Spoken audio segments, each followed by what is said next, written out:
First on CBS This Morning, House Speaker Nancy Pelosi joins us to discuss the legacy that Lewis has left behind.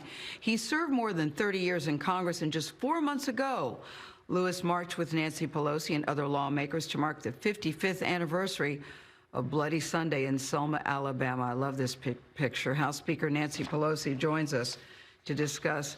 Good morning to you, Madam Speaker. Oh, what a life he lived. I've been thinking about him, as we all have, all weekend.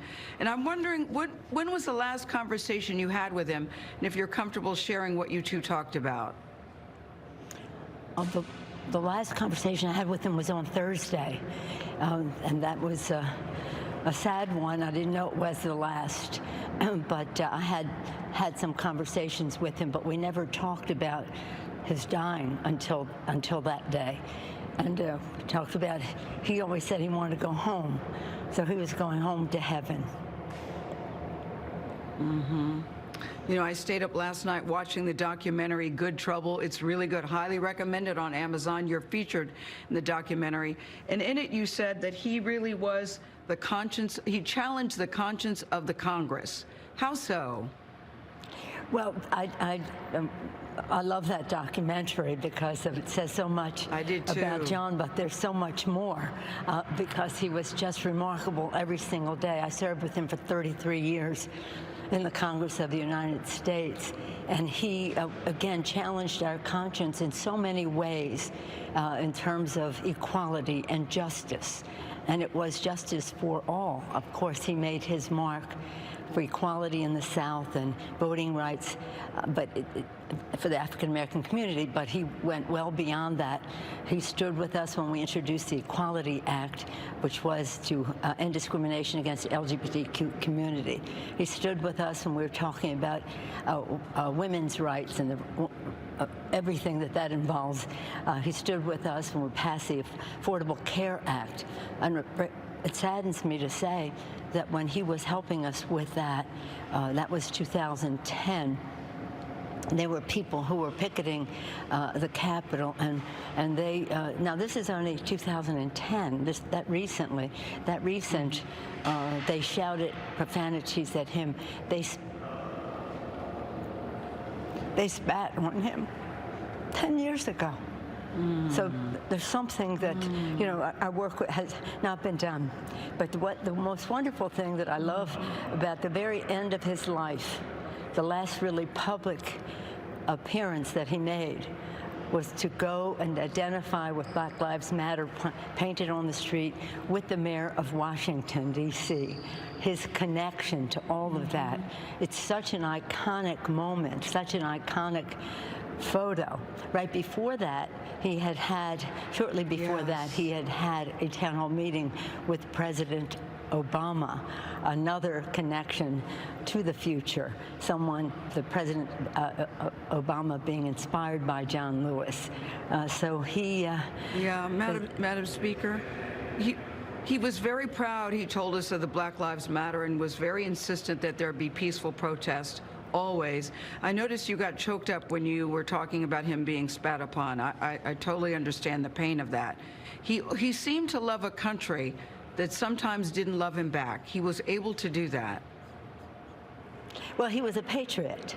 He was a patriot, and the one thing about John is he was truly committed to nonviolence in every way, as was Reverend Vivian, who died the very same day he did. Such a coincidence. But the thing, and when his nonviolence took him to a place that led him to respect people, even who disagreed with him so vehemently that they would engage in an act of violence, but he would reach out in friendship always. He was saintly in that regard. Not many of us could do that. Yeah, saintly. This is the other thing. He was able to work with... I'm sorry, I was just going to say, my colleague Jim Clyburn, who's the whip of the House, Democratic whip of the House, he said it's a good thing I wasn't with John on some of his challenges, because I'm not sure I would have been as nonviolent as he was in the face of some of the attacks that were made on him. I heard him say that. He said he didn't think that he would have the restraint that John Lewis had. You know, the other thing about him is that people on both sides of the aisle wanted to be associated with him. He was able to bridge that gap, especially during these times. How was he able to do that, do you think? Well, he was really a very special person, and the respect that he had for every person came back to him. You're so right. On both sides of the aisle, on both sides of the Capitol, and by and large, down Pennsylvania Avenue, most of the time, he had commanded great respect and had great rapport. He did believe that all of us had a spark of divinity in us. That made us worthy of respect, and he treated people in that vein, and that they had the spark of divinity, and he did too, and that called upon him to rise to a higher level of engagement. So he was a model to the rest of us. I sent a note to my colleagues this morning and said, in terms of arrangements and the rest, but I closed it. I said, all of us who worked with John in Congress knew that he always worked on the side of the angels. And now he is with them. Yeah. So as we remember him and we celebrate him today, two things I'm curious what you're thinking. How can Congress best honor him? And how can we, the people, best honor him? Well, I'll tell you what my granddaughter says. She's 10. She loved John. And all my children and grandchildren do, but children loved him. No wonder he did a comic book, because he connected with them in every possible way.